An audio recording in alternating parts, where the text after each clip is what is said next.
pagal daoistinę filosofiją tai skaitoma, kad moteris daugiausia energijos, gyvybinės energijos ir seksualinės energijos praranda per menstruacijas.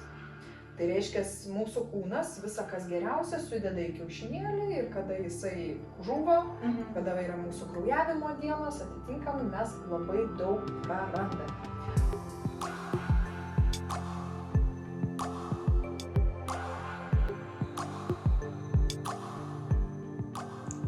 Labas, mano vardas Laima ir čia yra Pakeliui namo. Šitą podcastą pradėjau kurti, norėdama papasakoti, parodyti, koks visoks yra kelias į save. Ne vien tik tai gražus ir ne vien tik tai sudėtingas. Ir be galo džiaugiuosi, nes čia jau yra antras sezonas, o labiausiai noriu padėkoti tau, kad žiūri, kad palaikai taip, kaip gali geriausiai, kad esi prenumeratorius, jeigu toks jau esi, o jeigu dar nespėjai, tai dabar yra pats metas paspausti tą prenumeruoti ar stebėti mygtuką, tai tau tetruks akimirką, o man tai yra išties vertinga. Ir jeigu palaikai šitą idėją, šitą iniciatyvą, norėtum, kad jinai tęstųsi, augtų į dar geresnę kokybę, jeigu vertini mano įdedamas pastangas, laiką, tuomet gali prisidėti labai stiprią kuriančią finansinę energiją ir tiesiog po šiuo video aprašyme rasi nuorodą į PayPal sistemą, kur gali patogiai pasirinkti tau tinkamą, prieinamą pinigų sumą ir tiesiog paaukoti. Esu dėkinga iš anksto kiekvienam. O dabar kviečiu į naują epizodą, naują istoriją ir pasiimk tai, kas rezonuoja, o visą kitą tiesiog palik. Gero laiko. Tai sveikas atvykęs ar sveika atvykus į Pakeliui namo. Labai smagu, kad šiandien mes vėl turėsime pokalbį, tikriausiai skirtą labiau subalansuotą moterims, bet labai tinkantį ir vyram. Tai iš tiesų labai kviečiu pasiklausyti tiek tuos, nes pas mane šiandien svečiuose yra Edita Esenku. Sveika atvykus. Labas. Į Pakeliui namo. Ir kiek aš žinau, tai tu esi Dao tantros mokytoja, meistrė, praktikė turbūt irgi galiu pasakyti, ne? Ir aš tiesą sakant pati, turbūt ten visko apie tave nuodugniai tikrai nepapasakosiu ir nepristatysiu, kaip tu pati turbūt galėtum apie tai papasakoti. Tai gal papasako, kas tu esi, kuo tu užsiimi, kas yra Dao tantra, bent jau trumpai, kad tiem, kurie klauso, tiem, kurie žiūri, būtų aiškiau, apie ką mes čia šiandien būsim. Mes šiandien kalbėsime apie senovės kinų, tai yra daoistinė tradicija, praktikas, kurios susijusios su seksualinės energijos kultivavimu. Tai tas, kad būtų terminologija suprantamesnė, galima pavadinti kaip Dao tantra, nors yra tas atskiras pavadinimas daoistų seksualinės praktikos. Tai yra praktikos ne tik tais orientuotos į poras, bet į asmeninę sveikatą. Kaip mūsų seksualinę energiją paversti gyvybinę energiją, kokios naudos mes galime turėti dirbdami su savo dubens sritimi ir išspręsti tam tikras moteriškas problemas galima, kaip pavyzdžiui, skausmingos menstruacijos, šlapimo nelaikymas, žemas libido, negalėjimas patirti malonumo su partneriu, ar ten kiti kažkurie tai aspektai. Tai jie tokie žemiški apčiuopiami, kur moteriams, lietuviams ypač aktualūs ir įdomus. Nors jeigu paėmus tą senovinį laikotarpį, tai buvo būtent dvasiniam tobulėjimui naudojama, nes seksualinę energiją mes galime transformuoti į gyvybinę energiją, tai vis tiek yra kalbam apie meditatyvias praktikas, kalbam apie Qigong praktikas, darbą su energija. Ir tokiu būdu galima pasitelkus seksualinę energiją sveikatinti savo kūną, stiprinti, auginti netgi, tą energetinę prasme auginti. Ir nebūtinai pora, mes galime tai praktikuoti savarankiškai, nes iš tiesų ir yra tie pirmieji žingsniai pradėti nuo savęs, nuo darbo su savo emocijomis ir jau tada yra saugu pasikalbinti mūsų seksualinę energiją, nes ji yra neutrali. Seksualinė energija padaugina tai, ką mes tuo metu jaučiame. Ir jeigu mes esam kažkokiam ne visai šauniam būvį, kaip liūdesys, depresija, tai atitinkamai seksualinė energija tą ir padaugins. Tuo metu, jeigu mes esam pozityvume, fainai, mes mylim savo kūną, viskas gerai, tai seksualinė energija dar daugiau to padaugina ir tada viskas atrodo daug šviesiau, daug gražiau iš tiesų. Tai va tas darbas su seksualinė energija, jis yra įdomus, yra tam tikri pratimai, bet taip pat galima ir fiziškai tiesiog jausti, kaip ta energija mūsų kūne juda, nes kada žmonės išgirsta, pavyzdžiui, kad ir Dao tantra ir galvoja, čia kažkokie intimumai poroj, čia kažkokios pozos super duper ir čia dabar fejerverkai vyksta daugkartiniai orgazmai. Ne visai taip. Nes jeigu tu pats vienas negali įvaldyti tos seksualinės energijos, kelti aukštyn ir vienas pats patirti daugkartinių orgazmų, tai kažin ar tau pavyks poroj, nes visi nori nusimesti tą atsakomybę, kad kitas kažką padarytų, o jau man čia tik tai pagulėti ir viskas. Tai yra vis tik tai ką veikti kiekvienam, manau, iš mūsų. Ir šitos praktikos į mano gyvenimą atėjo prieš 10 metų. Tuo metu aš net nenumaniau, kad mano gyvenimas pakryps į tai, kad aš gilinsiuos taip giliai, kad tapsiu, iš pradžių pradėjau mokytis pas meistrą Manteca Chia, tai kinų meistras gyvenantis Tailande, žymus čigongo mokytojas ir aš pas jį visą laiką mokiausi tiesiogiai, ne tai, kad jis iškepa instruktorių ir tada iš jų prisimokai, nežinai, ką prisimokai, ar visai teisingai ar ne, tai aš taip labai norisi, išmokti tiesiai iš šaltinio, tai kremtu tos mokslus jau 10 metų ir kiekvienais metais aš vis išgirstu kažką naujo, vis kažką kitaip suvokiu, giliau pajaučiu. Ir tapau sertifikuota instruktorė pas Manteca Chia, esu apsigynusi iš daug sričių ten atskirius diplomus, tarp jų be abejo ir Healing Love, gydomoji meilė, tai yra seksualinės praktikos, ten daug yra cigūno praktikų skirtingų, daug meditacijų, kurios visos nukreiptos į mūsų vidų, į mūsų vidinę alchemiją, į ryšį su mūsų organais. Ir prieš porą metų apsigyniau taip pat papildomosios ir alternatyviosios medicinos magistrantūrą Lietuvoje universitete, kad turėti dar ir tokią kaip ir atsvarą, kad čia ne tik tai gilinimasis iš tos tarsi ezoterinės pusės, bet ir kad yra oficialių pagrįstumų. Apie Qigong praktikas yra virš 4000 mokslinių tyrimų, mokslinių straipsnių. Taip, kad niekas negali pasakyti, kad meridianai neegzistuoja ir kad čia šnekam apie pasakas. Mokslas yra tai įrodęs. Ir mokslas vis daugiau ir daugiau, ir man atrodo, ateityje dar daugiau įrodys visokių tokių dalykų, ką iki šiol lyg ir vadinom ten ezoterika, stebuklais, fantastika ir panašiais dalykais.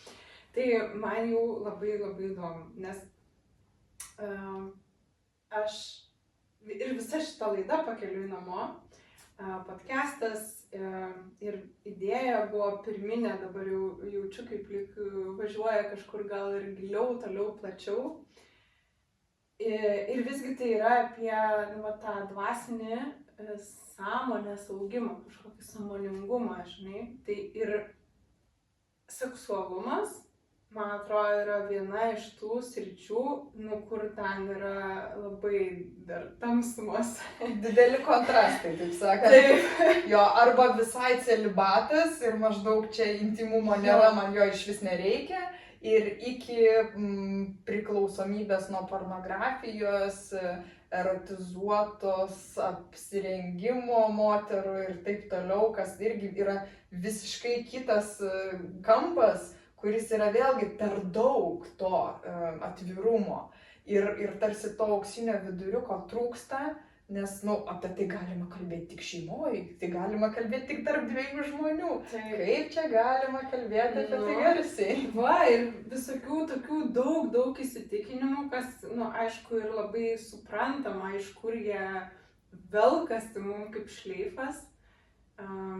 Tiesiog buvo, tokie laikai, ar ne?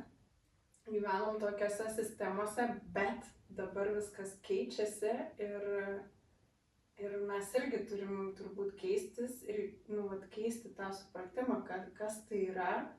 Ir kitaip jo neišeina keisti, kaip tik tai patiriant per save, turbūt ieškant per visokias praktikas, per patyrimą. Man asmeniškai tai, kas iš to žinojimo, žinai, kad ten taip ir taip, kažkur ten kažkoks gerai straipsnis, moksliniai tyrimai, šventraščiai, mokytojai, dar kažkas pasakė, jeigu aš to nepatyriau, nepajaučiau, neišgyvenau, tai ir kas iš tų žinių, man atrodo, yra labai svarbu tas žinias, kad tu suvoktum ir suprastum, kas tai yra, tai jas įkūnyti. Atnešti į kūną, į patyrimą ir tada nebe žinios gaunasi, o gaunasi išmintis apie tuos dalykus ir tada tiesiog lengva gyventi tuo, o ne tik žinoti, kad, ten taip turėtų būti. Perpasakot knygas. Jo, perpasakot knygas, tada tikėtis, kad aš patirsiu ten, jau paskaičius knygą, ten tuos 5 orgazmus per vieną kartą, žodžiu, taip lengvai ir paprastai nepatiriu, tai kažkas su manim blogai, žodžiu, yra. Dar visokių tokių dalykų. Ir žinai, aš dar papildysiu, kad, sakykime, aš dar prieš įeinant į tas praktikas, prieš 10 metį, pavyzdžiui, aš negalėjau patirti jokio orgazmo ir aš vedžiau į Google, kaip patirti orgazmą. Ir skaitai, kad ir ten tos populiariosios žiniasklaidos straipsnius. Ir mano išvada buvo, joms tai duota, man tai neduota, nes nieko nėra atsakymų, ką daryti, kažkokia graži istorija aprašyta ir sėdė taip, o kas man iš to, tik aš to negaliu praktiškai panaudoti.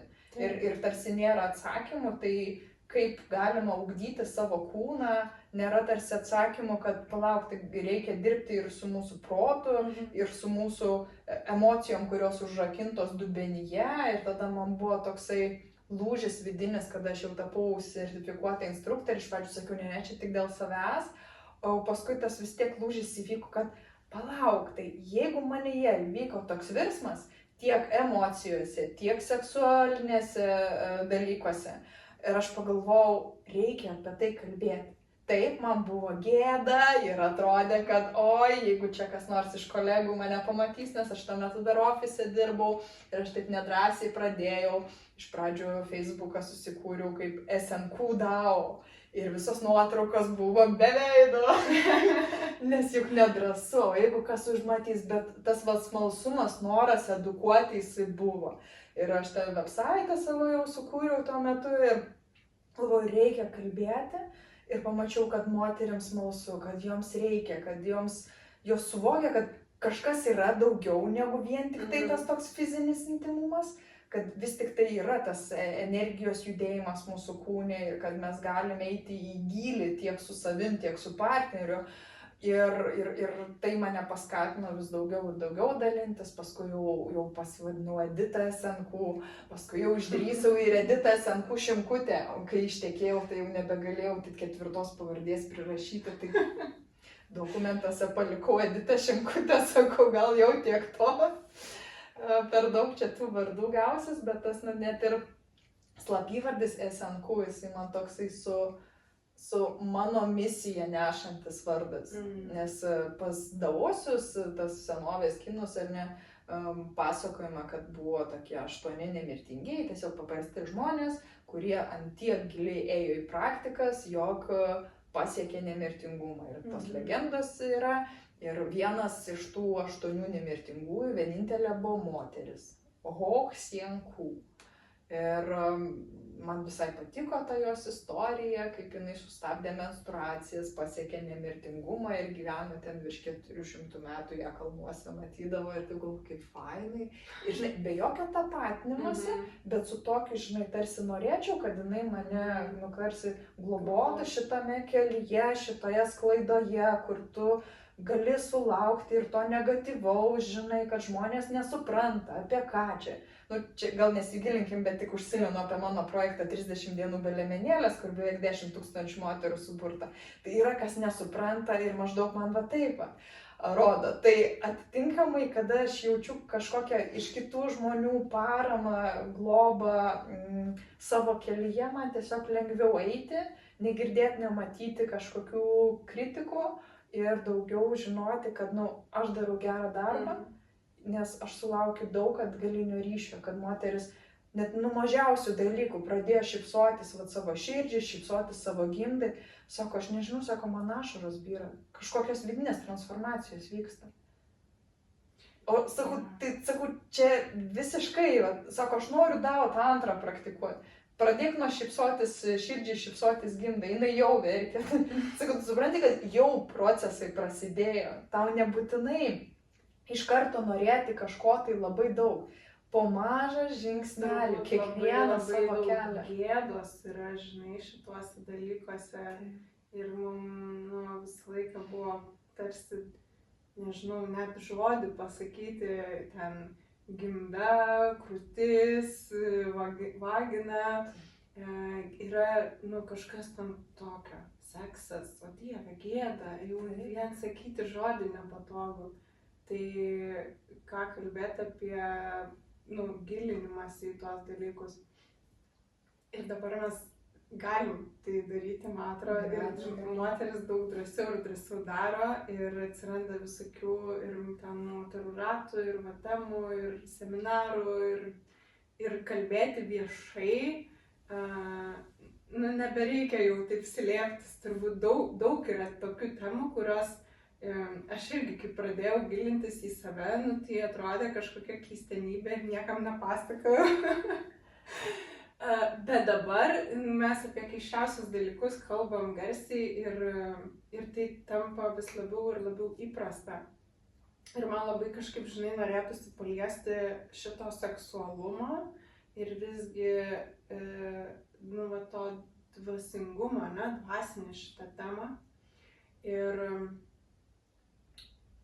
gal tu kažkaip iš savo patirties, iš matymo, iš savo išminties, žinai, gali pasidalinti, kaip visgi mūsų seksualumas padeda augti mum kaip žmonėm, bet aš turiu omeny žmogus, tai ta visuminė tokia holistinė prasme, kad mes esam gerai, jau žinom, kad ne šitas kūnas, esam kur kas daugiau. Tai šitoj vietoj, kad netgi tas moterų, kalbėkim dabar apie moteris, nejautra, negebėjimas patirti malonumo, tai jau čia toks aiškus rodiklis, bet vien tas, kad mes nejaučiam prisilietimo malonumo ir viso kito, tiek, kiek mes galėtume jausti. Ir tai tuo pačiu juk tai susiję ir su mūsų absoliučiai jautrumu. Kiek mes daug nejaučiam vien dėl to, kad esam uždarę ir užneigę savo seksualinę energiją, kuri, kaip tu pati sakei, yra neutrali ir tiesiog gali sukurti. Man, pavyzdžiui, dar kita vieta yra labai įdomi, tai gal sekantis bus klausimas, bet kad tiesiog nepamirš dabar, tai irgi paminėsiu, kad čia juk yra mūsų visa materializacijos fabrikėlis, toks reaktorius, kur gimsta materija, kur kūrėsi materija, ar ne visa. mūsų gimda, tai mes tokią, nežinau, gali čia nešiojame savy. Ir visa tai yra kažkur ten užspausta, palaidota, užmygta, lygtais to ir jaus negalima ir panašiai. Tai pradedant nuo to, kaip va ta seksualinė energija, jos laisvinimas, gal jos pažinimas padeda mums pačiom laisvėti ir augti. Visų pirma, reikia suprasti, kad labai trūksta dažnai šiuolaikiniai visuomenėje to ryšio tarp mūsų proto ir mūsų fizinio kūno. Nes kuo labiau mes esam kažkokiose medijose, telefonuose ir taip toliau, tuo labiau mes esam atskirtinume. Ir yra pastebėjimų, kad šiuolaikiniai paaugliai vis vėliau ir vėliau eina į intymumą, todėl kad jie yra kompiuterinė karta ir jiems tas gyvas kontaktas jau kažkoks tai siaubą keliantis arba dar ir prisimoko netinkamų dalykų iš netinkamų vaizdo įrašų. Bet ta prasme, kad kuo labiau mes užmezgam ryšį su savo visų kūnu, pradedant nuo to, kad, kaip sakau, šypsoti savo vidaus organams, širdžiai, plaučiams ir taip toliau. Ir žmogus dažnai nuo tokių meditatyvių praktikų pradėjęs ir tada, tai aš jaučiu labiau, kokios emocijos manyje yra, labiau jas atskiriu, kad aš galiu paleisti, transformuoti negatyvą į pozityvą. Ir lygiai taip pat su seksualinė energija, jeigu mes labiau pradedam jausti, ką aš jaučiu, jausmai, kokie į mano kūną ateina, išmokstam būti čia ir dabar, o ne tai, kad kalbėsi su žmogum ir pastebėk kartais, kad mes labai gražiai šnekamės dabar, nes tavo telefonas filmuoja, mano telefonas išjungtų garsų rankinėje, bet labai dažnai būna žmonės susitinka kaviniai ir kitas nejučia atsidaro, kažką praskrolina, gal žinučių yra, gal dar kažko tai ir tokie nevalingi visiškai veiksmai. Ir tai reiškia, kad tas žmogus, tarsi yra su tavim, bet jis nėra su tavim realiai, nes protas kažkur blaškosi. Tai, negali kaltinti dabar, kad viskas išmetam telefonus, nesinaudojam ten socialiniais tinklais. Ne apie tai, kad pagaut save, kad, mano taisyklė, jeigu aš bendrauju su žmogum, aš viskas, mano telefonas yra kažkur tai nuošaly, dar geriau, kad aš jo nepasiekčiau, kad man net nekiltų noras, nei ten kažką žiūrėti, nei ką, kad aš galėčiau būti čia ir dabar. Kuo labiau mes esam čia ir dabar, tuo labiau mes jaučiam ir kitą žmogų, tuo labiau jaučiam save, savo kūną. Tai čia tokie nuo pat pradžių, jeigu imant. Dabar pagal daoistinę filosofiją tai skaitoma, kad moteris daugiausia energijos, gyvybinės energijos ir seksualinės energijos praranda per menstruacijas. Tai reiškia, mūsų kūnas visą kas geriausia sudeda į kiaušinėlį ir kada jisai žuvo, kada yra mūsų kraujavimo dienos, atitinkamai mes labai daug prarandame. O kadangi šiuolaikinio žmogaus gyvenimo tempas dažnai yra toksai lydimas lėtinio streso, ir tas lėtinis stresas atsiliepia tuo, kad menstruacijos skausmingos, jautiesi blogai ir taip toliau. Ir be abejo spaudimas iš aplinkos, kad tu turi eiti darbus ir taip toliau. Ir kažkokie tai yra planai ir nesvarbu, kokios tavo dienos ar kaip tu jautiesi, tu turi vykdyti kažkokius savo įsipareigojimus. Geriau vaistuką ir einu lyg niekur. Taip. Nors jeigu mes bent kažkiek tai pakoreguotumėm į tą tokį švelnesnę versiją, nespausti savęs, nereiškia, kad dabar nebeisi į darbą, jeigu tu tą samdomam darbę dirbi. Nebūtinai, bet apie tai, kad galbūt kažkokia tai lengviau darbus pasiplanuoti, sunkiausius pasilikti ne menstruacijų laikotarpiai, o kitų laikotarpių įgyvendinti, tai mes daug geresnę savijautą turėtumėm.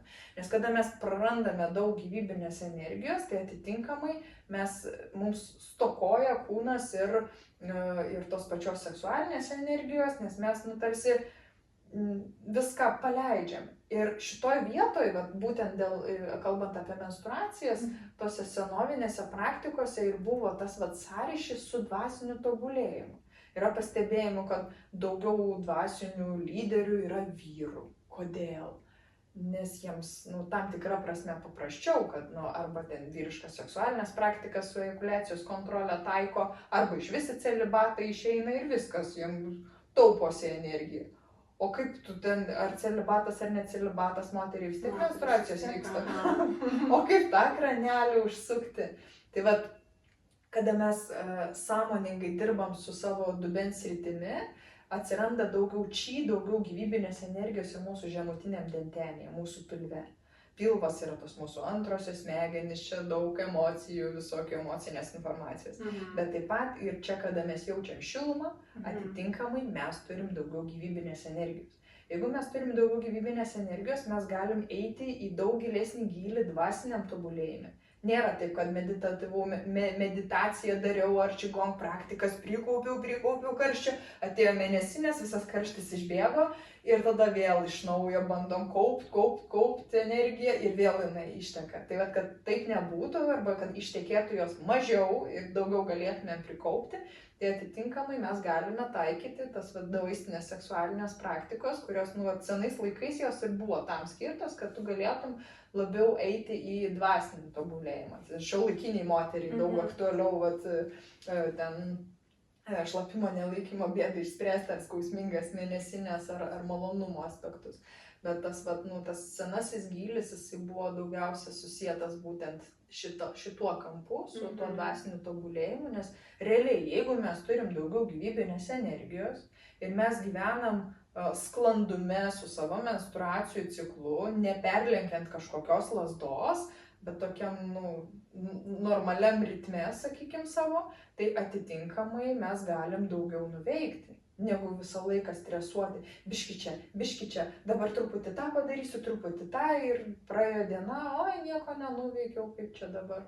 Nes, gal per daug žmonės nori apsižiūrėti kitą kartą visko padaryti, nes, taip tarsi kažkokius pavyzdžius mato socialiniuose tinkluose, ten tas, padarė, o aš nieko nepadariau. Ir kažkoks tai vietoj to, kad gyventų savo gyvenimus, gyvena svetimus gyvenimus, realiai. Dar kažkokiam apkalbom, jeigu skirt laiko, tai visai klausyko, tai kada ryšį su savimi megzti.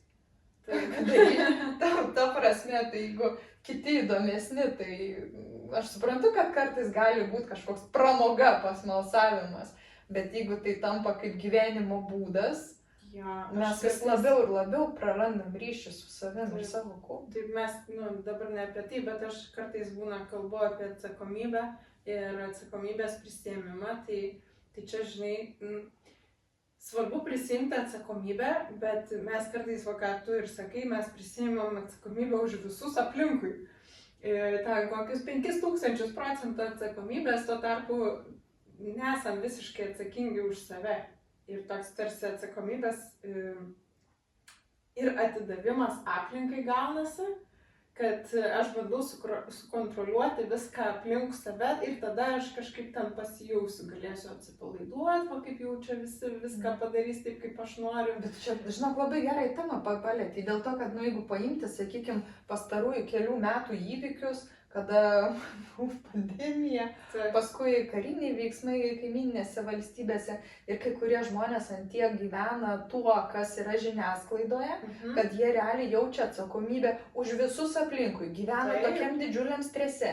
Kitus užkrečia tuo pačiu stresu, bet savo gyvenime, savo net buityje ar savo vidiniam pasauliu visiškai neturi jokios nei atsakomybės, nei tvarkos, nes gyvena kažkur Ir netgi, kas liečiant, pavyzdžiui, kad neužkrėsti kito, aš tarsi atsakingas, už kito gerovę, kitų pasirūpinti, čia ir dar geras žmogaus sindromas labai gerai įsijungia, kad, kaipgi aš čia būsiu, žodžiu, kažkoks ten blogas, kaltas ir panašiai, o tai palauk, kur tu savim kada pasirūpinė, kad tikrai būtum atsakingas, kad tu būtum sveikas, tavo kūnas būtų sveikas, pailsėjęs, visko aprūpintas, tavo psichologinė būsena būtų stabili, gera, tu tenai nenušoktum į emocijų kažkokius kalnelius ir panašiai.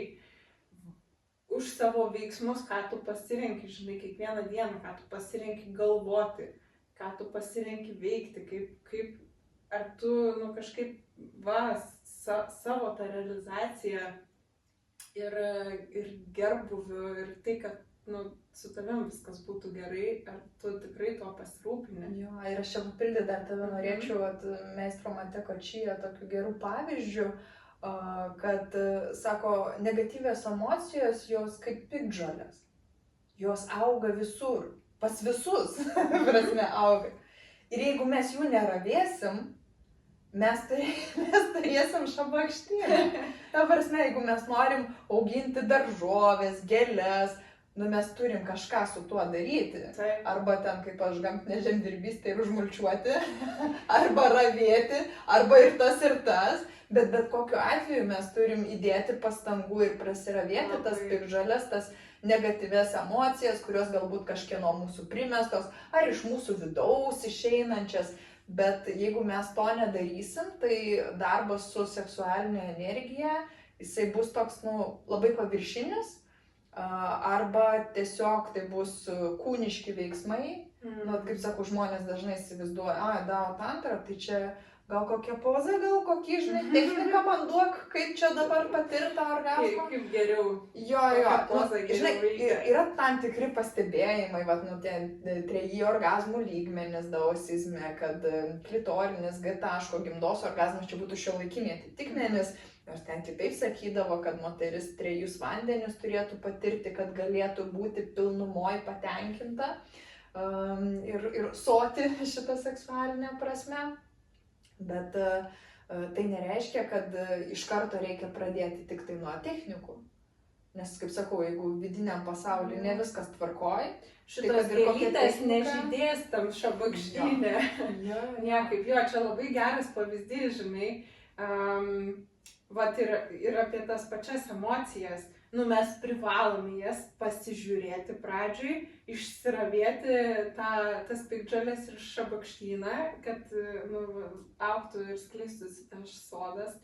Ir kartais būna taip, kad pasižiūrim į tą piktžolių daržą priaugusi tankiai ir sakom, ne, aš jau nieko čia nebegaliu padaryti, aš taip pykstu, ar taip liūdžiu, ar čia taip man viskas blogai, kad atrodo, kad tai stipriau už mane ir vėl, neprisiimu atsakomybės, kad taigi mano daržas, aš apleidau mano piktžolės, galiu eiti jas ir išravėti. Kai kam sunku, tada jie eina pas specialistą, tada jisai arba pamoko kaip ravėti, arba pats pradeda kažkaip tai traukti po vieną tą žolę. Bet net ir nueiti pas specialistą yra savo atsakomybė. Aš turiu prisimti atsakomybę, kad, gerai, tai aš dabar pripažįstu, kad man gal vienam yra sunku, ar ten nesigauna, ar net aš nenoriu tai žiūrėti baisu, neužtenka drąsos, dar kažkas. Tai yra žmonių, kur tikrai gali pasirinkti, kuris yra artimas, su kuriuo kažkaip rezonuoja. Tuo labiau, kad labai skirtingų technikų yra, kurios emocijų paleidimą, kažkam iššokti, kažkam iškalbėti, kažkas tai kažkokiu tai fiziniu būdu. Aš kitą kartą matau sporto salėje, kad koks nors vyras labai taip intensyviai, žinai, su dideliu svoriu dirba ir aš matau, kad tai yra jo būdas paleisti emocijas, nes jis atėjo piktas. Taip. Ir aš tai netgi, iš savo patirties, apie ką mes kalbėjom apie skausmingas mėnesinės, tai, kaip tai labai glaudžiai susiję su mūsų emocinė būklė, net nedarant nieko, kas susiję su mėnesinėm konkrečiai, arba ten su seksualinė energija, galima viską pakeisti, nes mano asmeninė patirtis yra tokia, kad aš, kol neatradau emocijų paleidimų, mano visą laiką buvo skausmingos mėnesinės, ten kelios dienos ir aš gerdavau stiprius vaistus. Ir kažkaip, kaip ten viskas persivertė, atėjo į mano gyvenimą ten tie emocijų paleidimai ir tiesiog man pradėjo darytis įdomus mano gylis ir šitas toksai, tas vidinis pasaulis. Tiesiog aš kažkaip sugalvojau, kad aš dabar nebegersiu vaistų. Ir net nekreipiau dėmesio, kad aš taigi čia kiekvieną mėnesį geriu tos vaistus. Ir tiesiog pradėjau dirbti su savo vidum Ir po to kažkaip supratau, kad ai, palatai, bet man nebeskauda. Nu, tiesiog aš net ne tai, kad man ten reikia iškesti, man nebeskauda. Ir aišku, nu, tai jau buvo čia jau daug metų atgal, bet ką dabar pastebiu, kad kuo einant gilyn į save, kuo daugiau tos laisvės ir jautrumo atsiranda, tuo ir čia to jautrumo ir su moterišku ciklu daugiau atsiranda. Pradedi jausti, kaip ten banguoja viskas, tavo energija, mano energija, mano nuotaika, tai ką aš noriu veikti, kaip man norisi būti ir kad kiekvieną kartą, kiekvieną mėnesį jinai yra skirtinga ir kad per tas menstruacijų mėnulio dienas kartais norisi visiškai atsiriboti, palysti po kaldra į savo olą ir su nieko nebendrauti, kartais visiškai kitokia būsena. Daug tam paprastesnė, lengvesnė. Kartais yra ir tie skausmai ir gal tu čia daugiau gali net paaiškinti, nežinau, papasakot, kaip tai dar kažkaip susiję nuo to, kaip mes pragyvenom savo mėnesį ir koks yra tas mūsų tada kraujavimo periodas. Nes man atrodo, tai irgi labai susiję, ne tik kas, šiaip tuo momentu duotuoju, žinai, vyksta, bet kaip tu visą tą mėnesį pragyveni, ant kiek ramybė ir balansė, ar ten išsitaškas kažkaip, žinai. Jo, tai būtinai atsiliepia, nes būna kartais moteris, pavyzdžiui, kažkaip perlenkia lazdą per savo menstruacijas ir patiria didelį stresą, bandydamos kažkokius darbus padaryti, bet savijauta nelabai kokia ir tokiam, žinai, strese, tai tada kitos menstruacijos bus dar skausmingesnės, bus dar sunkesnės. Arba netgi tuo laikotarpiu iki ovuliacijos, po menstruacijų irgi šitoj fazėje, jeigu atitinkamai kūnas daugiau buvo strese, tai menstruacijos tikėtina, kad bus irgi sudėtingesnės. Tai aš neprisiriščiau, kad dabar į kažkurį tik laikotarpį orientuotis ir tik tada būt geriau, visą likusį laikotarpį bloga mergaitė. Taip, tai aš tą ir sakau, kad žinai, visą laiką tu turi kažkaip tą balansą savyje. Jo, tiesiog per pajautimą, per tai, ką mes jaučiam, ką mes norim, tai nereiškia, kad dabar visą mėnesį atsiribot nuo žmonių ir maždaug nieko neveikti, nes tik tokiu būdu aš galėsiu savo nervus išlaikyti ramius. Bet tiesiog paprasčiau žvelgti į kažkokius tai gyvenimo iššūkius, į kažkokias situacijas ir kuo mes labiau užmesgam ryšį su savo vidu, kaip pavyzdžiui, kad ir vidinė šypsenos meditacija, ar ne, ir šypsomės vidaus organams, arba ten per 6 gydomuosius garsus paleidžiam negatyvias emocijas. Ir mums tada palaipsniui tampa vis lengviau ir lengviau priimti tam tikras situacijas, kurios mums gal šiaip būtų nepatogios ir žmonės iš vis turi dažnai labai įprotį reaguoti kažkaip. Kartais tai būna išmokta, iš tėvų, mamų, kurios reaguodavo gal ten neįpančiai, ten gražiai, daugeliu atveju mes iš tiesų reaguojam, o neatsakom. Tai kad būtų tas atsakas. Tai nereiškia, kad mes neišgyvenam, bet nebūtinai tai turi išsireikšti kažkokiu šabloniniu kaip visada. Tai gali išsireikšti kažkaip švelniau, bet jeigu mes visiškai neišreiškiam ir nieko su ta emocija nedarom, tai jinai mus pradeda ėsti iš vidaus, tai jinai niekur nedings. Mes turim sąmoningai transformuoti negatyvą į pozityvą.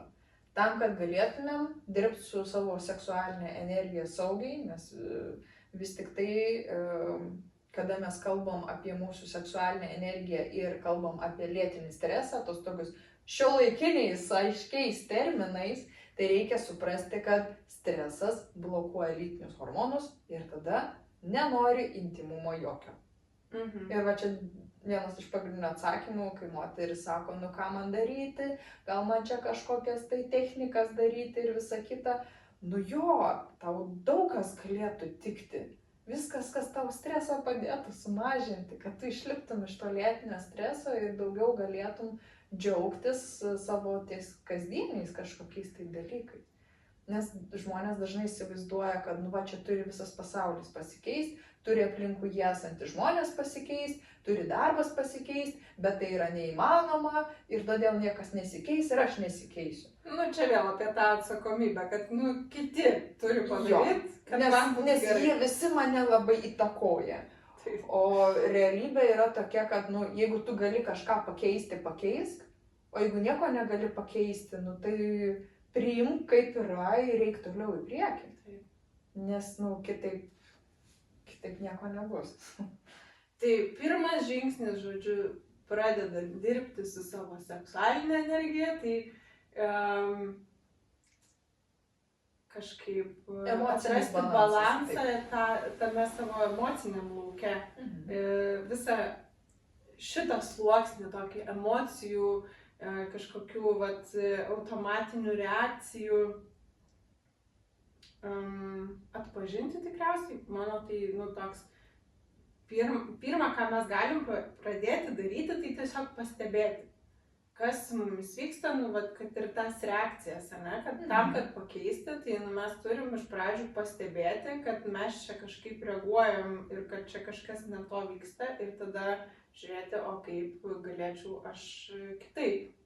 Ramiau, paprasčiau, iš daugiau balanso, iš daugiau tokios vidinės ramybės ir taikos išreikšti tą jausmą. Ir daugiau atsipalaiduoti. Metodų atsipalaidavimui vėlgi gali būti labai įvairių, žinai, bet ta prasme, nu, ne taip atsipalaiduoti. Ne taip.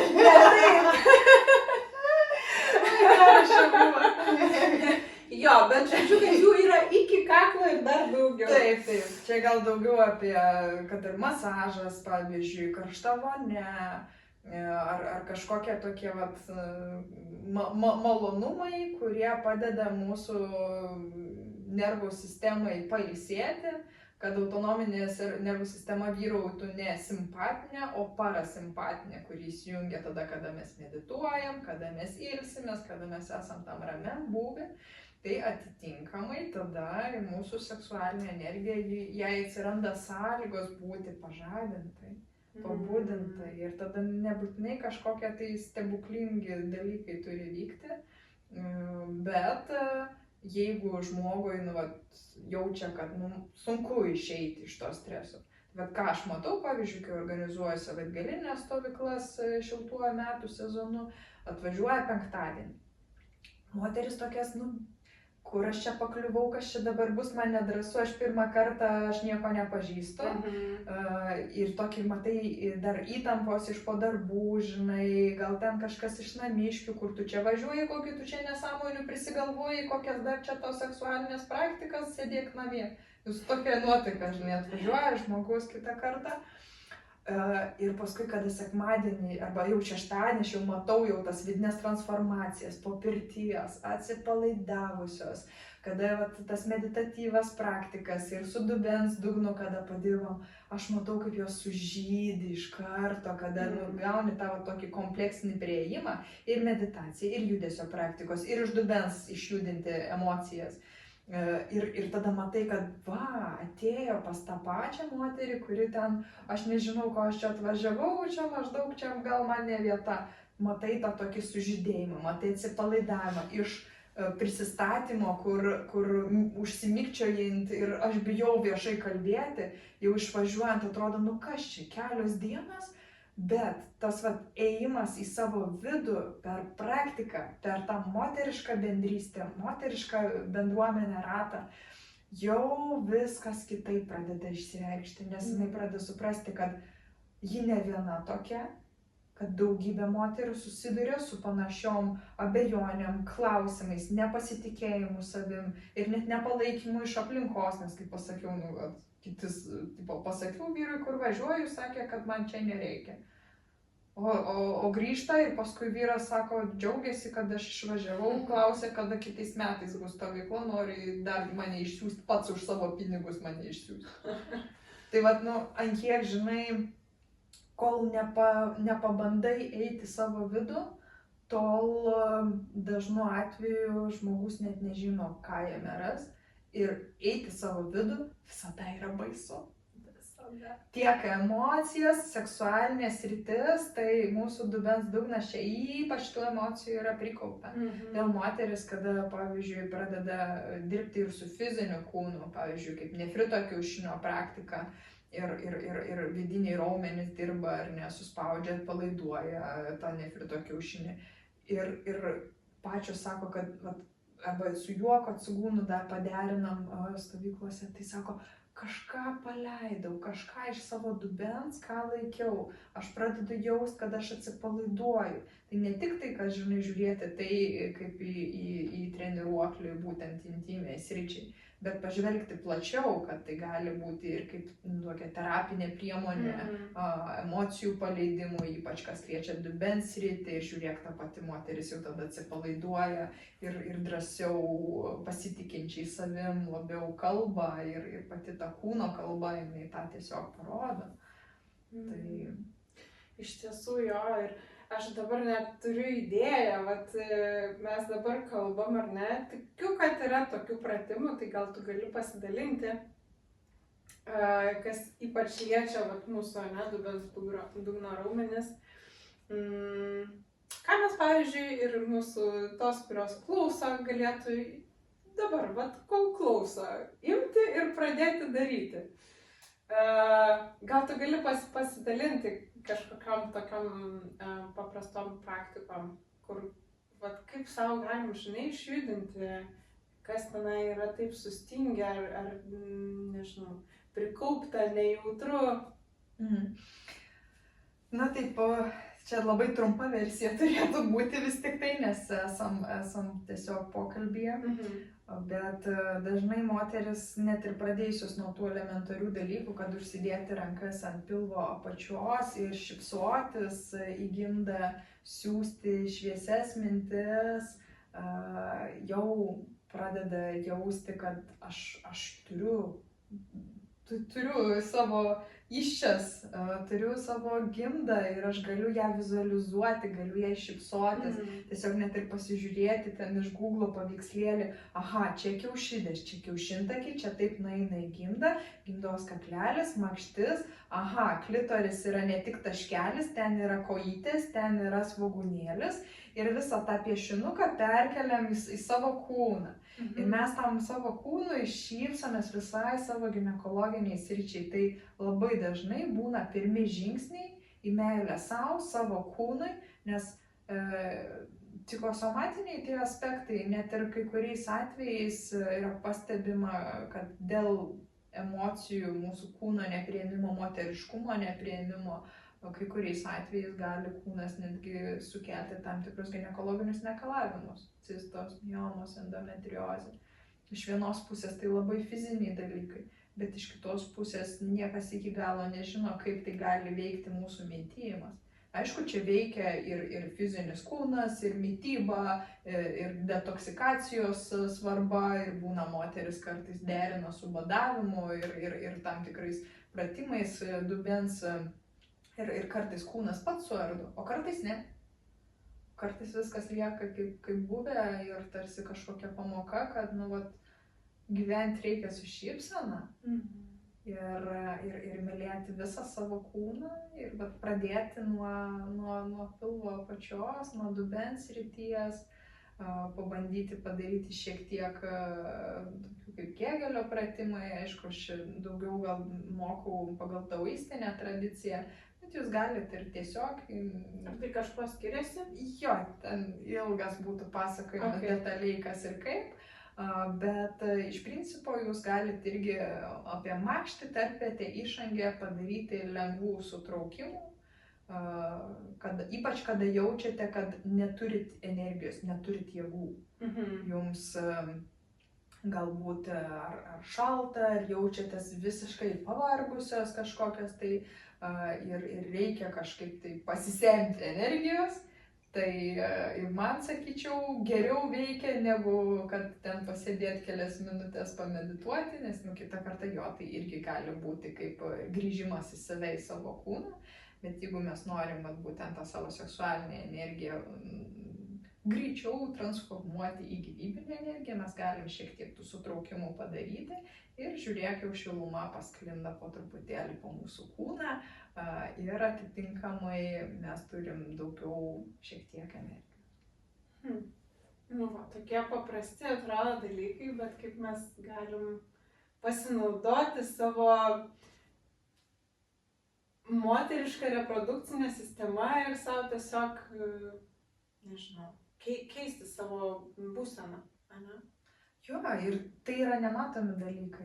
Ta prasme, aš dabar kalbu, kol aš kalbėjau apie tos sutraukimus ir dabar, kai kalbu, aišku, aš sutraukinėjau. Aš irgi darau. Sutraukinėjau ir niekas to nemato, bet žmonėms, žinai, atrodo, tai kaip čia dabar, arba, nefrito kiaušinio praktika, kada jinai įvaldoma guolomis, tai galėtų ir pavaikščioti, žinai, ir kartais moteris ir į darbą nuvažiuoja, paskui jau ten išsiima darbe. Ir moterim būna kartais tas toks, tai kaip dabar į darbą, bet tai niekas nemato. Tai lygiai taip pat ir šitie sutraukimai ar pasišypsojimas į gimdą, kartais tu gali uždėti ranką, o kartais gal ranka čia, o kita ranka, sakykime, tu ten į monitorių žiūri ar kažkur per langą ir niekas net nesuvokia, nes nepagauna, kad tu esi tame meditatyviam būvyje, esi savyje, nors iš išorės to visai nesimato. Tai nustoti ieškoti kažkokių specialių vieta, specialus apšvietimas, žvakės čia turi būti tyla, o pas jūs namie tylos nebūna, nes yra kiti namiškiai, yra ten vaikai ir taip toliau, kurie nuolat triukšmauja ir aš dabar nieko nedarysiu, todėl kad man nėra sąlygų. Taip.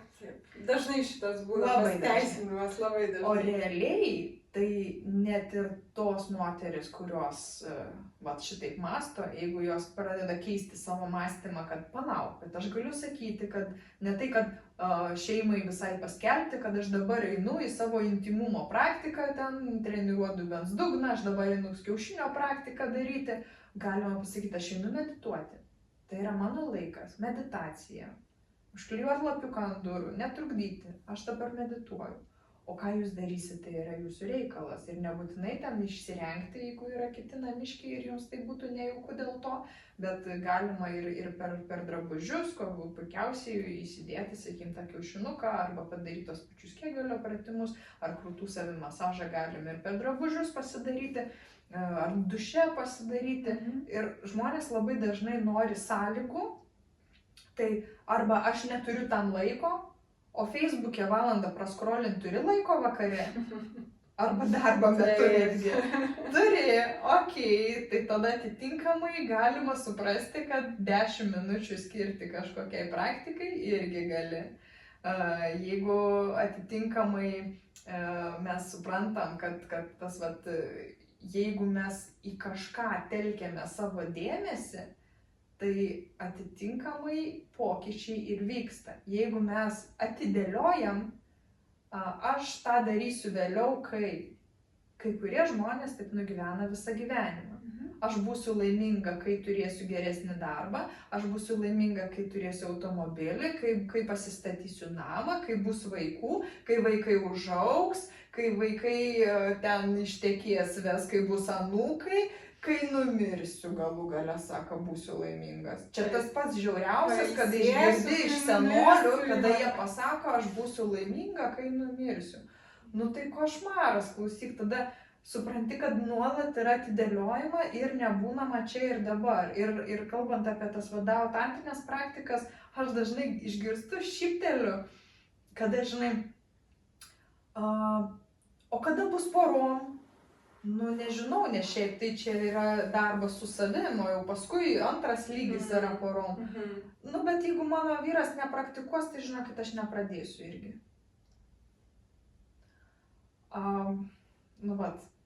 Tylos net pertraukėlė, nes nebėra ką pasakyti. O kadangi tarsi nusimeta, žinai, kad aš darysiu tada, kai jis darys. Bet jeigu jis nedarys, tai aš nedarysiu. Man čia, žinai, labai įdomu, tu dirbi su moterim ir tokių, ateina visokių pavyzdžių, bet turbūt yra ir tų kitokių pavyzdžių, kur, moteris gal yra santykiuose, bet jinai viena daro. ten keičiasi dinamikos santykių? Turbūt vis tiek dalinasi, ne? Jo, tai tikrai būna gražių istorijų. Vienos pasako savo partneriui, kad kažką daro, kad praktikuoja, kitos slepia, nes galbūt jisai kritiškesnis toks yra, o paskui papasakoja, sako, vat jau pats paklausė, kas pasikeitė, kad, intimumo metu kitokie pojūčiai, sako. Ir tada vyrai dažniausiai užsikabina, kad kur apie tai daugiau galima sužinoti. O kad sužino, kad yra ir knyga seksualinės doistų praktikos vyrams, ne tik tai moterims, ir dar poroms yra, ir kad galima eiti savarankiškai, bandyti šitas praktikas. Kad būnam, irgi vienas atvejis buvo, kur sako, nepasakojo, kad jinai praktikuoja snifrito kiaušinių, bet partneris pradėjo klausti, kad kažkaip tai labai jau čia viskas kitaip yra, ką tu darai, kokias tu čia technikas naudoji, ir jinai parodė ir jis sako, žinai, tu būtum man anksčiau parodžius, aš būčiau sakęs, kad nesąmonė, mesk tu tą reikalą, bet dabar, sako, gal tau antrą nupirkti kiaušinį. Aha, kaip patiria praktiškai, kad kažkaip čia mes moteris labai smalsios būtybės esam ir moteris tiesiog, mes turim daugiau tos iniciatyvos. Ir nebūtinai kažką tempti už ausų, jeigu sako, kad nenoriu, man neįdomu, čia man nerūpi. Bet mūsų pavyzdys visada įkvėps. Jeigu moters emocijos tampa stabilesnės, jos menstruacijos lengvesnės, jinai daugiau gali nuveikti, tai daugiau šypsosi, jos PMS yra lengvesnis, atitinkamai partneris nebenukenčia. Intimumas pagerėja, libido padidėja, moteris dažniau nori intimumo, tik klausyk brangioji. Ir čia yra visiškas mitas, kad moterim reikia mažiau sekso negu vyram. Aš taip, sakyčiau, nesąmonė čia yra. Kai tu esi, nesimėgauji šitų dalykų, tai tada aišku, ir ten ir nesinori, ir ten viskas atstumta, dar įsitikinimai visokie pareina, bet tas mūsų senas toksai mąstymas, ne, iš ten tėvų, senelių ir dar kitų visokių mokymų. Bet iš tiesų, tai man atrodo, moteris yra ne ką mažiau aistringa ir mėgaujasi seksu ir visų procesų ir malonumų ir gal net daugiau. Labai skirtingai, man atrodo. Čia ir visokie psichologiniai momentai susideda ir yra to šiuolaikiniai seksologijoje ta terminologija, kad ne kiekvienas turi savo tą seksualinį temperamentą, kad prigimtinai mes esame vienokie ar kitokie, aktyvesni ar pasyvesni.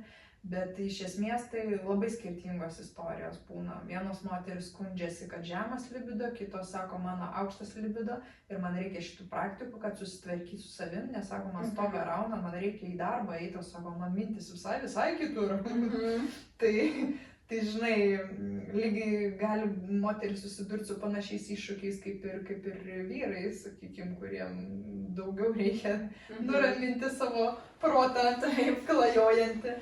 Tai visaip gali nutikti, bet realiai, jeigu mes dirbam su savim, tai kada mes transformuojam seksualinę energiją į gyvybinę energiją, tai tiek jeigu tas libido yra žemesnis, dar ir jeigu poroj gyvenama, dažnai moteris pastebi tą suaktyvėjimą, o jeigu daugiau koncentruojamasi į dvasinio tobulėjimo praktikas, kaip mikrokosminės orbitos meditacija, tai iš vienos pusės tu gali atverti tuos energetinius kanalus ir į multiorgazminį lygmenį eiti, o iš kitos pusės, jeigu neturint partnerio, tai daugiau fokusuoti dėmesį, kad aš transformuoju tą savo vedžiojančią seksualinę energiją, kurios galbūt pas moterį kažko retai yra labai daug ir nežino, ką su ją daryti, nenori kažkokio tai nepažįstamo vyriškio pasigauti, kad kažką tai padaryti su tą energiją, tai tiesiog transformuoti. Tos meditacijos pagalba? Pratimai plus meditacija, jie padeda tą energiją kaip šilumos pavidalu kelti aukštyn, sukti ratu, transformuoti. Nieko blogo, jeigu tokia moteris eis ir į savęs maloninimą ir tada tą energiją dar užkelinės, nes tada jau darbas yra su karšta seksualinė energija, nes prieš tai aš paminėjau, tai darbas su šalta seksualinė energija. Bet abiem atvejais mes galim ją transformuoti.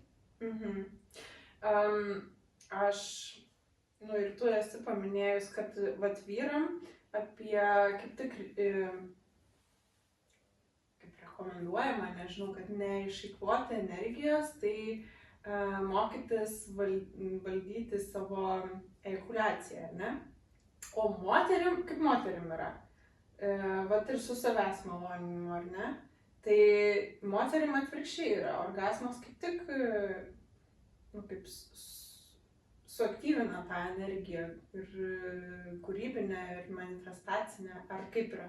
Vyrams orgasmas irgi nieko blogo. Blogai yra tai, kad pas juos dažnai būna sulietai vieną krūvą orgasmas plus ejakuliacija, o jie gali atskirti. Tai aš už tai ir savo ejakuliaciją, ne orgasmas. Taip, bet dabar iš moteriškos pusės tu paminėjai būtent orgasmą. Tai aš tiesiog noriu pabrėžti, kad vyrai gali patirti orgasmą neejakuliuojant. Ir orgasmas tiek vyrui, tiek moteriai jis yra sveikintinas dalykas. Tiek fiziologiškai, tiek emociškai, tiek energetiškai, tai yra nuostabus dalykas. Bet kalbant apie vyrus, tai būtent jie praranda daugiausiai gyvybinės energijos per ejakuliaciją, tai čia lygiai gretu kaip moteris per menstruacijas.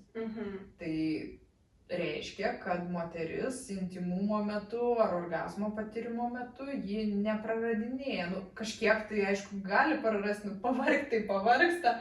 Bet, ta iškrova tokia, ar ne, išeina orgasmo metu, bet tai nėra tolygus nuostolis, kaip kad vyriškos ejakuliacijos metu. Ir vyrai, kurie įvaldo tas daoistinės seksualinės praktikas, irgi pastebi ženklų skirtumą jų savijautoje, ar jie ejakuliavo, ar jie neejakuliavo. Tai, sakykime, tie partneriai, jie tampa tokia labiau lygiaverčiai teigiama iš daoistinės pusės, jog ir vyras, ir moteris tampa lygiaverčiai, nes abu tik tai dar labiau prigeneruoja orgasmindamiesi energijos, o ne praradinėja. Tai žodžiu, orgasmas yra nuostabus dalykas, tik tai pirmin. Jo, bet čia, žinai, vėlgi iš tam tikrų frazių galima pradėti tempti iš konteksto ir primėtinėti žmonėm, kuriems tai yra jau ligoti kažkokie tai variantai, kur nuolat nori ir save liesti ar kažkaip tai per dažnai mylėtis ir kelti kitam partneriui kažkokį diskomfortą, kad būtinai kiekvieną dieną ar ten, nežinau, 3 kartus per dieną. Vienas nori, kitas nenori, bet kitas sako, gerai, nes įsipareigojimas ten, mergina ar žmona ir dar daugiau tų traumų, sakykime, prisidaro savo emocinių. Tai visada abiejų sutarimu, taip, tada viskas tvarkoja. Ir svarbu, kad tai nevestų į kažkokį tai sekinimą ar priklausomybę. Ir visgi, aš čia pasakiau orgasmui, fainai pirmin, bet turbūt tai neturėtų būti tikslas. Nei intimumo poroj, nei intimumo su savim pačia ar pačiu, nežinau kaip čia. Bet tai neturėtų būti orgasmas, neturėtų būti tikslas. Jo, tai turėtų būti pats procesas, pats mėgavimosis buvimu čia ir dabar. Nes kada žmonės susitelkia į tai, kad patirti orgasmą, dažnai būna tada dar ir pasąmonė pradeda blokuoti, jis neateina. Ir čia su tuo irgi būna susiję, kad tiesiog pats protas jisai eina tik tai į tikslą. Net ir kad su praktika, žinai, kad ir su savim, ar ne, kad pažinti galų gale savo kūną, tai tiesiog neiti į tiesiog savimaloninimą, kad greitai patirti orgasmą, o atrasti, kaip mano kūnas reaguoja, kas man malonu, koks yra tas visas procesas. Jo, kaip atsipalaidavimo procesas visas, o ne tai, kad 10 minučių viskas einu miegoti. Bet tokia daugiau kaip ritualas tam tikra prasme, nors man šitas žodis jis toks biški kliūvantis, bet sakydama ritualas aš turiu omeny, kad mėgavimasis buvimu čia ir dabar, mėgavimasis šią akimirką ir toksai su atsipalaidavimu, su gera pozityvia intencija, nebūtinai kažko laukiant būti. O žiūrėk, vyram tai tikrai yra mokymų, kaip valdyti savo ejakuliaciją. Gal čia nesiplėsim, bet aš tai noriu paklausti apie moteris. sakai, kad moteris per menstruacijas praranda energiją. Ar yra kažkokių, nežinau, būdų, kaip moteriai valdyti savo menstruacijas? Mes negalim taip visiškai paimti ir valdyti, bet dabar išjungiau šį mėnesį nebus. Tai aš taip suprantu, bet žodžiu, kad eiti į tai, kad, nežinau, gal jos būtų netokios gausios, lengvesnės ir, į tą pusę kažkaip. Taip, tai daosizme yra nefrito kiaušinio praktika, kuri būtent visada ir buvo fokusuota į tai, kad tos menstruacijos mūsų būtų kuo lengvesnės, kuo trumpesnės. Ir aš pati užsiimu šitom praktikom ir kitas moteris edukuoju ir tikrai nekartą yra buvę, kada sakė, kad buvo 8 dienos mėnesinės, dabar paliko 3-4. Buvo nereguliarumas, kas 40 dienų mėnesinės, dabar jau kas 28 ir kiekvieną mėnesį ir normaliai ir nebėra ten kažkokių didelių krešulių ar panašiai, nes būna moteris guodžiasi, jog nuėjusius pas ginekologiją ir jom pasakė, kad dėti kontraceptinę spiralę, kitaip jinai dar po mėnesio kito nukraujuos negyvai, nes mažo kraujo rodikliai labai blogai rodo.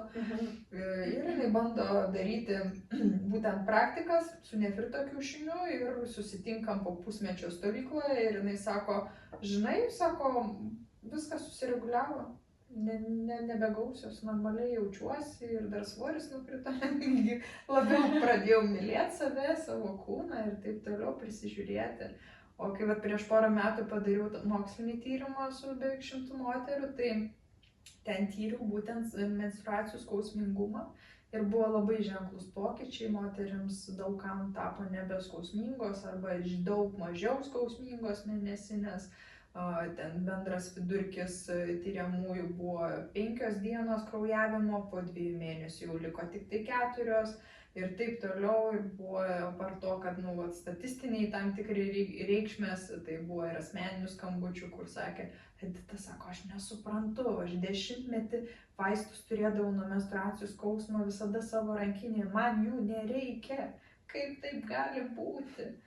Tai būtent šitas praktikos orientuotas į tai, kad mūsų mėnesinės būtų trumpos, kad jos gali būti ir ten 2 dienos, 2 dienos ir kūnas pilnai gali spėti apsivalyti per tą laiką. Tiesiog tai jos mažiau tų tepliojimo dienų ir greičiau procesai vyksta, bet iš esmės tai yra siekis tas toksai, kad kūnas eitų labiau į taupymą. Tai ar tiesa netgi, kad pagal mūsų menstruacijų dienas galima spręsti apie savo vidinę švarą, vidinę būseną kažkada? Tai yra natūralus moterų detoksas menstruacijos ir jeigu šituo kampu žvelgiant, tai jo, jeigu jos praeina darniai sklandžiai, tai viskas tvarkoja yra tam tiek fiziologiniam, tiek emociniam lygmenį. Jeigu jos yra sunkios, tai čia gali būti per kelis planus, nes ir tai, ką mes valgom, veikia hormonus, ir tai, ką mes mintyjam, veikia hormonus, tai čia neišsemiamas miškas, eini, kuo toliau, tuo daugiau medžių iš tikrųjų šitose temose, jeigu taip pažvelgus ar ne, iš vieno kampo taip, o iš kito kampo ir dar kitaip. Jo, bet tiesiog, kad tai nėra normalu, kad jeigu, žodžiu, tau skausmingos, ten kažkokios nereguliarios, gausios, tai yra žinutė, kad kažkur yra disbalansas. Būtent. Nes mums tarsi įskiepyta, kad tai normalu. Aš atsimenu mokykloje, kai man pirmai menstruacijos prasidėjo ir aš niekam nesakiau, jau paskui po poros metų, kai kitos klasiokės jau ūgteliu ir jom prasidėjo ir girdžiu jos per fizinį, sako, man mėnesinis ir neina ten sportuoti. Man akis ant kaktos, rimtai, o tai buvo galima? Po 2 metų. Tai paskui tiesiog būdavo, nusimuilindavau, kada tingėdavau sportuoti, o ne dėl to, kad tai yra mano menstruacijų dienos. nes aš jausdavaus kaip ir normaliai, bet būdavo mergaitė, kuri alpdavo ir išsiprašydavo pas seselę į namus ir jos 2-3 dienas nebūdavo mokyklų, bet jie emociškai buvo labai, labai susikaušiusi. Ta prasme, ne tik tai va tas, va, aš dabar pasižiūriu, žinai, tiek porą dešimtmečių atgal, tai suprantu, kad tas va, psichosomatiniai aspektai pas tą merginą labai stipriai pasireikšdavo, nes ji tokia labai nedrąsi, labai uždara, labai visko bijanti, pastoviai nepadarinti namų darbų, prisirenkanti dvejetų ir panašiai. Ir, toks nuolatinis stresas, nuolatinis tikriausiai namuose, šeimoje irgi. Galimai, tai žinai, aš dabar jau taip kaip ir nebe visai atsuku savo galvoj, kas tenais buvo, bet vat, iš tos pusės, kad tas vat, slėgimas, ką jinai jautė iš apskritai socialinių ryšių su kitais žmonėmis, jisai jai pasireikšdavo siaubingais menstruaciniais skausmais. Ir tai, kad mūsų mintis gali veikti, tai fiziologinis kūnas irgi gali veikti. Ta prasme, mes kada padarom mankštas ir atsipalaiduoja įtampas, ta prasme, įsivaizduokim, protas sudaro įtampas. Tu, pavyzdžiui, raiščiai, kur gimdą prilaiko, kodėl ten susidaro įtampos. Gali sakyti čia fiziologiškai, bet man atrodo, kad didelė dalim protas. Tai žinai, tu gali per protą bandyti atpalaiduoti, bet čia dažnai būna tokia ilgesnė versija pradirbti su savim, kad ir iš gilumos atsipalaiduotų. Bet jeigu mes dar ir fiziškai šiek tiek kūną išjudinam ir tada žiūrėk, tas psichosomatinės įtampos jos atsipalaidavo, aš jaučiuosi labiau atsipalaidavusi ir tos menstruacijos daug sklandesnės. Geriausias variantas turbūt eiti abiem keliais iš karto, žinai, ir per fizinį, ir per tą tokį vidinį, emocinį, dvasinį. Šitą sutrumpėja tas kelias. Jo. Ir netgi pagalvojau, kad mes čia pakalbėjom, kad nėra normalu kažkokie tokie pojūčiai nemalonus, nežinau, kaip čia juos pavadinti, visus bendrai. Tai net ir mamom, kurios dukras turi, kurios irgi jau yra pasiekusios, ar ne, šitą amžių, kai yra mėnesinės, jeigu jom yra kažkaip ne taip, tai irgi verta turbūt atkreipdėmėsi, kad kaip jos išgyvena savam pasaulį, kad irgi gal kažkur reikia dėmesio. Taip, būtent.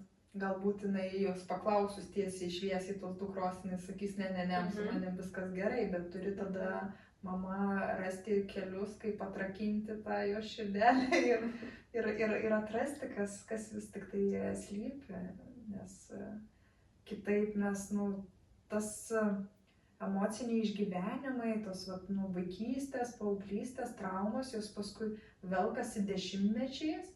Ir kažkas atsipurto ten net 60 tesulaukia. Ir tu niekada negali žinoti ir atrodo apsivaliai, aš, pavyzdžiui, fiziškai, kiek aš detoksų dariau, kiek aš kartų badavau, ar aš jaučiuosi visiškai čystą. Jeigu tai būtų, tai man būtų jau išnykę tas puokštė alergijų, kurias aš turiu nuo vaikystės, bet jos dar niekur nedingo, tai aš suprantu, kad dar yra ką pradirbti. Galbūt yra ir kažkokie tai ten emociniai dalykai, sakykime, kurie iš mokyklos laikų mane negatyviai paveikė, sakykime. Ir aš suprantu, kad aš didelį darbą jau padariau, bet aš dar turiu daug ką nuveikti.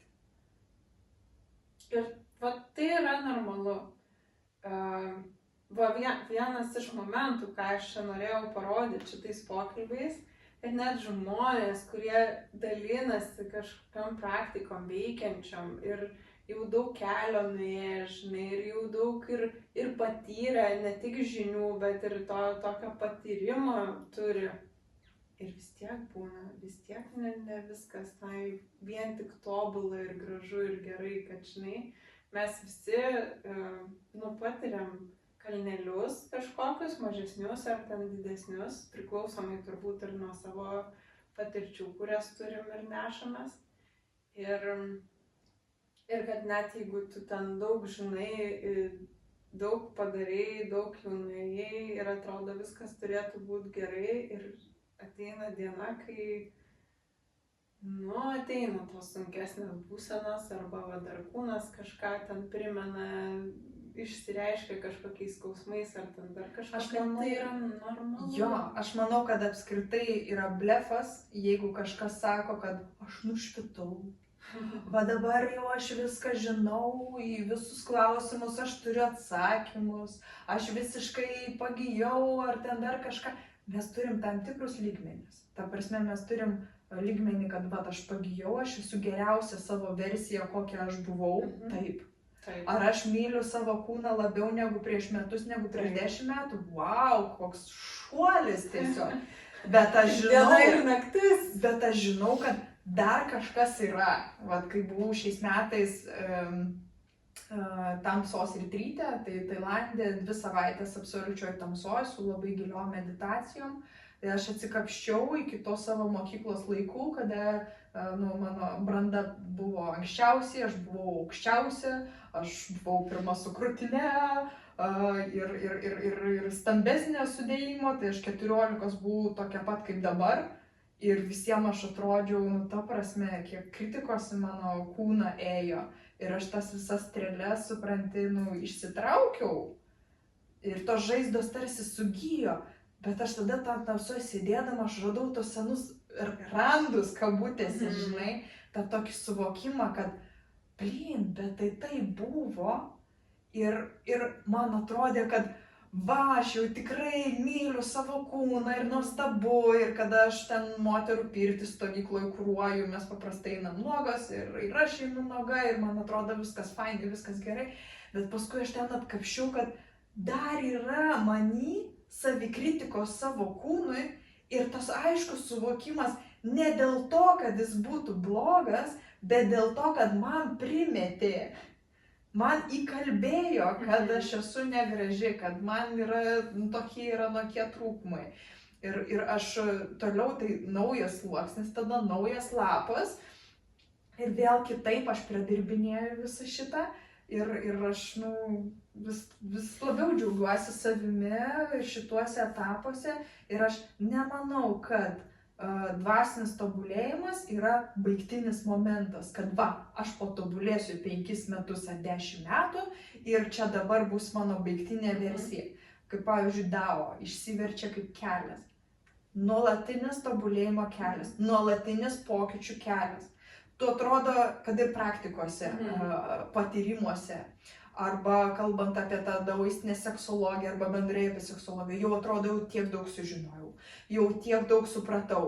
Ir tada dar supranti iš kito kampo, žinai, kaip ir studijų metu ten, žinai, o va taikomoji kineziologija tą ir aną sako ir taip, oh my god, tai kiek ten dar visokių reikalų, bet kaip tai susijęs su mūsų kūnu, tai bet, o tau in praktika, kai darau, tai aš taigi aktyvinu tokį ir anokį meridianą, tai pasigilinkime į kinų mediciną, o ten vėl nauji vėjai ir daugybė visokių dalykų. Ir tu supranti, kad gali po truputėlį, po mažą žingsnelį suvokti vis daugiau ir plačiau. Suvokti savo, suvokti plačiau ir kad padėti kitiem. Ir tada vyksta ir mano vidinės transformacijos, ir kitų vidinės transformacijos. Ir aš geriau galiu padėti kitam ir pačiai daugiau atsakymų ateina. Bet tai nereiškia, kad aš galėčiau save kažkokiu tai baigtiniu lipdiniu pavadinti, kad viskas, dabar jau išlipdžiau idealią Editą. Jinai dar lipdysis iki gyvenimo galo ir tai yra malonumas procese, ne rezultate, o pačiam procese. Ir tai faina yra lukštentis, ir tai faina yra padėti kitiem išsilukštenti iš savo kiautų, kad... Man irgi atrodo, va šitas pakeliui, žinai, šitas procesas, jisai suteikia tiek daug džiaugsmo, nes, kas jeigu mes, ateitume į tą tobulą kažkokį, jau momentą, kad jau viską čia padariau, tai ten, baigėsi, ten lieka stagnacija. O kiekvienas va šitas toksai, sakykim, gerai, kažkokia ten duobė, kalnelis, dar kažkas, tai yra tiesiog sluoksniai, atsiveria dar ir dar platesni, gilesni sluoksniai, kur, nu, tai yra tas vat patyrimas, tai yra tas augimas, kad ir suvoktume. žiauriai įdomu pasidaro. Aišku, nėra paprasta, kai tau ten sunku, kai kažkas ten kyla, jauti, kad kažkokios ten gilios traumos ar nuoskaudos ar kažkokie prisiminimai iškyla į paviršių. Bet reikia drąsos juos pasižiūrėti. Bet man atrodo, tai yra taip įdomu ir taip vertinga, kad aš tai asmeniškai, tai žinai, kai tai būna, tai džiaugiuosi, nes jau kažkaip išsiugdžiau, išmokau, kad gerai, vadinas, po šito, praeisiu šitą, tai dar vienas sluoksnis nusiimsiu. Bus dar daugiau džiaugsmo, laimės, meilės, laisvės ir viso kito. Būtent aš irgi to laukiu ir žinai, ta tamsos ryto patirtis, aš ten jau daug kartų esu dalyvavusi ir daug visokių sluoksnių esu nusimetusi, daug visokių, sakykime, tų tokių vidinių dalykų, kur buvau pati nuo savęs paslėpus, atkrapščius. Ir aš atsimenu dar 2020-ais, kada buvau 2 savaitės irgi tamsos ryte ir taip galvoju, nieko neiškilo. Netikiu, kad aš čia būčiau tokia visiškai švarutėlė, kažko matyt nedasikapščiau, matyt nepakankamai giliai praktiką. Gal irgi nebūtina, žinai, savęs visą laiką stumti, kad turi būti tenai kažkas, čia reikia kažką atkapstyti, kad blogai pasijus, bet kitą kartą, žinai, jau ateina toksai, kad iš eigos, žinai, pamačiau, va čia dar buvo kažkoks užsisukimas. Ir pagal kaip aš, žinai, sudirbu kažkokiam emocijom, tai gerai, tai buvo, matau, ar galiu tai pasveikinti, ar galiu tai paleisti, galiu apkabinti su meilė, važiuojam toliau, žinai, fainai, aš pamačiau, dar ir čia buvo kabliukas. Ir kartais jie būna, tokie, paprasti, pamačiau, paleidau, atsvėriau, važiuojam toliau. Kartais būna biški pasipriešinimo daugiau, kartais tada sunkiau reikia išjausti, išgyventi, išbūti. Bet aš manau, kad tai yra gerai, kad mes su tavim dalinamės apie kažkokius tokius, paslaptingus vidinius dalykus, kur turėtume pasilaikyti savo ir nesakyti, aš jau čia tokia labai protinga. Bet čia ir yra nuoširdumas ir atvirumas, kad mes tiesiog žiūrovam parodytumėm, kad realybė yra realybė. Kaukės yra dažniausiai, kad aš esu meistras, aš viską moku, viską žinau, čia dabar pamokysiu, kaip gyventi. Net ir tie patys meistrai, jie turi savų kažkokių tai problemų ar kažkokių tai savų dalykų, kur jiems irgi reikia kažką tai išmokti. Ir niekada nesureikšminkit kitų žmonių, negarbinkit kitų žmonių, nes vienintelis, ką mes turim, ne tai kad garbinti, bet sakoma daosizme, kad šventykla yra mūsų kūno viduje. Ne išoriai, ne kažkokie tai dievai, šventyklos ar ten gurų kažkokių garbinimai. Tada atiduodi energiją jiem. Maitini juos energiją. Mums reikia į save, į savo vidinę šventyklą telkti dėmesį. Tada mes jausim daug daugiau energijos, nes mes jos niekam neatiduosim, o savyje auginsim. Tai tas nesilyginimas su kitais ir priėmimas, drąsa kapstytis po savo vidinį pasaulį ir matyti tam tikrus etapus, perėjau wow! Nes, jeigu pagalvoju, sakykime, kiek aš buvau užsidariusi kitų dao praktikų, kad, net kūnas į jokį orgazminį patyrimą iš vis nėjo, o paskui, kai jau pradėjau ten skaityti, pavyzdžiui, teoriją, kad tie 3 vartai, klitoris, G-taškų, gimdos yra, sakau, čia fantazija, fantastika, gal kažkam, kažkur, kažkada, bet, man tai čia nieko nešviečia. Bet aš tiesiog ėjau atvira širdim į tas praktikas, suveiks, nesuveiks. Ir kada suveikia, ir tada supranti, kad wow, tai kokios galimybės vis tik tai yra žmogaus. Tai kas yra tas darbas su energija, kad mes galim realiai judėti jausti energijos judėjimą kūne. Nes pirmą pas mane buvo ne paskaitos ar knygos apie tai, kas yra qigong, o realūs pajautimai. Realiai pajaučiau šilumą, eina, man įdomu, aš noriu daugiau. Noriu daugiau tų praktikų, kad jaust, kaip manyje juda ta energija, nes supranti, kad tai yra apčiuopiama. Jo, va čia turbūt linkėjimas skeptikam visiems būtų, kurie gal sako, ai, čia nesąmonė. Vat kai yra patyrimas, tiesiog nueik ir pabandyk įsitikinti, kad nesąmonė. Tada, kai pabandysi, įsitikinsi, tikrai neveikia tau, galėsi sakyti ne. Jo. Bet gali būti, kad patirsi savo kūnu ir pamatysi pats, kad visgi kažkas ten vyksta ir visgi yra kažkokie pojūčiai ir gali būti, kad tada pasidarys įdomu, o kaip čia ir kas toliau. Tai jo, tai kažkaip norisi ir dar tiesiog, sako dabar, žinai, tokiu metu gyvenam, kai kiekvienam žmogui, jeigu jisai yra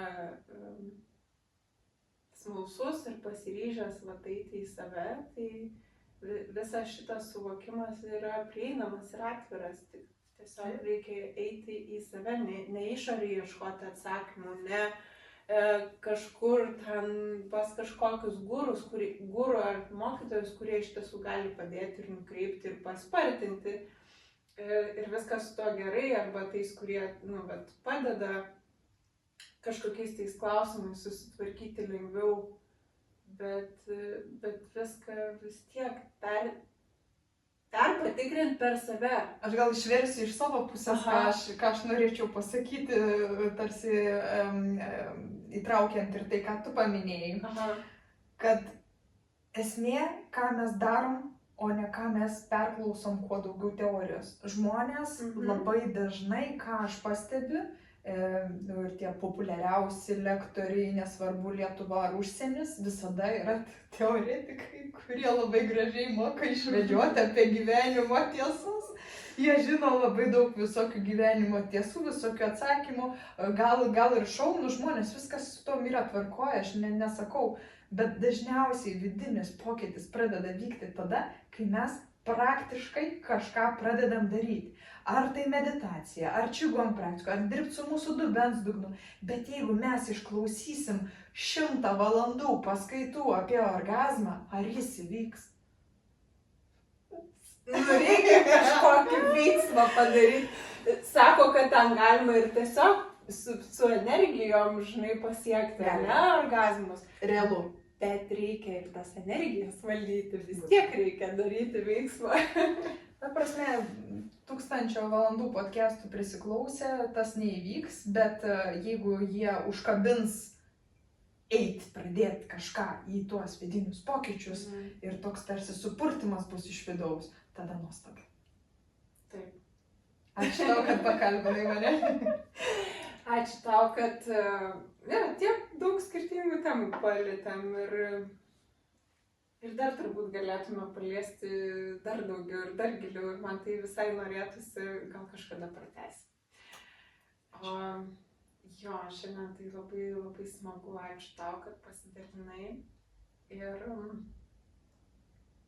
pabaigai tai gal kažką gali palinkėti, aš visą laiką prašau savo pašnekovų pasidalinimų, palinkėjimų, priminimų kažkokiu, gal galėtum su tais, kas klauso, pasidalinti. Man atrodo, kad mes jau tą net paskatinimą įvardinom su savo apibendrinimu, kad ne tik tai klausyti, bet ir bandyti, daryti ir tiesiog drįsti.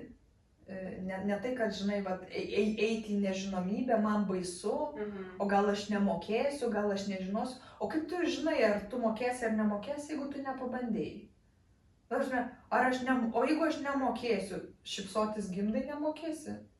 Ta prasme, kartais pabandyti taip savikritiškai truputėlį pažiūrėti tam tikrus dalykus, kur mes bandom iš musės padaryti dramblį ir suprast, kad tu žiūri į musę, ne į dramblį, nedaryk to dramblio, kol neįsižiūrėjai, kad čia tikrai tik tai nedidelė musytė ir kad mes galime labai daug nuveikti, jeigu suvoki, kad viskas priklauso nuo manęs, niekas už mane nepadarys kažkurių tai darbų, turiu menį, neišmedituos, nepaleis kažkokių emocinių traumų, nesuaktyvins energijos tekėjimo meridianais ir panašiai, kad visa tai priklauso nuo mūsų, nes žmonės, žinai, nori, aš nueisiu į kokį meridiano atvėrimo seansą, ar dar kažkaip, tai čia mane dabar išvalys ir panašiai. Tai dažniausiai tai bus arba vienkartiniai dalykai, arba jie bus tik tai dalinai veikiantis, todėl kad reikia įdėti ir savos intencijos ir mūsų protas, mūsų kūnas yra galingi įrankiai. Svarbu susikalbam su savim, norim, einam, darom, nuo mažiausių žingsnelių pradedam po truputį ir į priekį. Taip. Mes pokyčius kuriam niekas kitas, tik mes patys. Tai aš irgi to labai linkiu ir kažkaip mes čia irgi kalbėjom apie drąsą. Kartais pritrūksta jos pasižiūrėti į save, tai tiesiog viduje irgi mes šitą galim nuspręsti, prisimti atsakomybę, palipėti to vienu žingsneliu aukščiau į drąsą ir eiti, bandyti tikrinti ir smalsumo gal gausis. Ir jeigu reikalinga pagalba ir padrąsinimas, kažkoks vedimas, nukreipimas, tai pasidalink gal, kaip tu gali padėti, kuo tu gali padėti, gal galima kreiptis į tave kažkur, kažkaip surasti, gal kažką organizuoji dabar kvieti. Mane galima rasti Facebook'e Edita Esenku Šimkutė, Instagram'e ir TikTok'e kaip Edita Esenku, dalinuosi gana daug turinio ir tų trumpųjų video reelsų formatu, kad žmonėm būtų ir įdomu, ir naudinga. Tai kviečiu pasiekti, stovyklas daugiau organizuoju šiltesniuoju metu, bet, sakykime, ten yra, socialiniuose tinkluose yra nuorodos į mano veiklas, į mano puslapius, tai gydomoji Tao meilė yra ta veikla, kuri susijusi būtent su dubens sritimi, su seksualinėmis praktikomis. Ir ten puslapyje, šiaip tai esu ir paskelbus, net ir kitų metų datas, kas kur vyks. Aš online nuolat vedu užsiėmimus kiekvieno trečiadienio vakarą moterims, kurios nori praktiką su nefrito kiaušiniu daryti. Tai ta mano puslapyje gydomoji taomeilė.com yra labai daug raštų informacijos parašyta. Labai daug galima skaityti, gal net ir ne vieną dieną užtruks, kol viską perskaitys. Tam, kad aiškesni atsakymai būtų, kad būtų motyvacija, galbūt norėsit, jeigu pradėti su nefrito kiaušiniu dirbti, tai visos nuorodos realiai bus ir tiesiog stebėkit, ką dar pasidalinsiu. Ne, iš tikrųjų, man tokie šilti pokalbiai labai patinka, aš irgi mėgstu pokalbius tam, kad žmonės ūgtelėtų ir kitų kampų pažvelgtų. Sužinotų, įsikvėpti ir pabandyti. Taip, o mane galite surasti laimarudinskaitė.lt, tenai ir šitus pokalbius rasite, podcast'o skiltyje ir blogė dalinuosi savo mintim, teksto formatu Facebook'e, tais pačiais tekstais, tai jeigu įdomu pasekti, tai mielai prašom, o jeigu reikalinga pagalba, tai šiuo metu mano būdas padėti, prisidėti, tai yra asmeniniai susitikimai, emocijų paleidimo, intuityvaus vedimo konsultacijos, jeigu jauti, kad reikia jauti, kad rezonuoja, tai tiesiog rašyk žinutę, užeik į puslapį, ten irgi rasi visą informaciją. O šiti pokalbiai pakeliui namo, tai skirti visiems žiūrėti, dalintis su kitais, kam irgi galbūt manai, kad būtų įdomu, tai juos rasi Spotify platformai, YouTube'e. Nepamiršk pasekti, tapti prenumeratorių ir taip pat gali prisidėti finansiškai, paremti šitą visą projektą, kad jisai toliau tęstųsi, gyvuotų ir kaip mes pradžioje šnekėjom, kad tikrai yra labai svarbus tas palaikymas. Tiek finansinis, aišku, nes tiesiog tokiam pasauliu gyvenam, tiek kažkokiam kitom formom, tai pakomentuok, pasidalink, gali paremti per PayPal sistemą, tai aprašyme yra nuoroda. Ir ačiū, kad esi, ačiū, kad žiūri, tikiuosi, kad randi čia tai, kas tau yra vertinga, visą kitą gali tiesiog palikti. Ir iki kito karto. Iki. Ačiū tau. Ačiū tau.